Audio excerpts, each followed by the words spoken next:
Last time I showed you how to apply blush on Nisha's angled chin, strong jawline. Nisha has rounded cheeks because of this bone structure, therefore the natural shadow would fall just there, from the ear towards her mouth. This is where you could contour if you wanted to make a night out look, but I want to soften her face.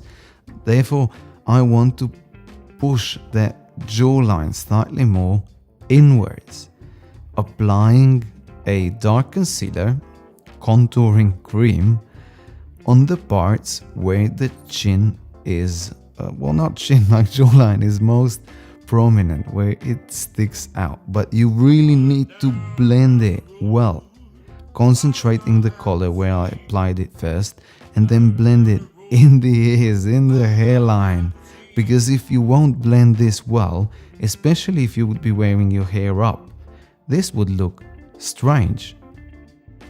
Blend it, blend it, blend it, concentrating the color there where I first applied it.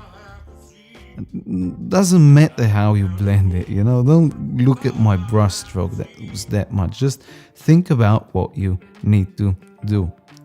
This is how you soften the look. It's corrective makeup. I'm not saying you need to do this, but if you want to make your face softer, like more friendly looking, let's say, this is how you do it. Go check it on our website, and I'll see you soon. Ciao, ciao.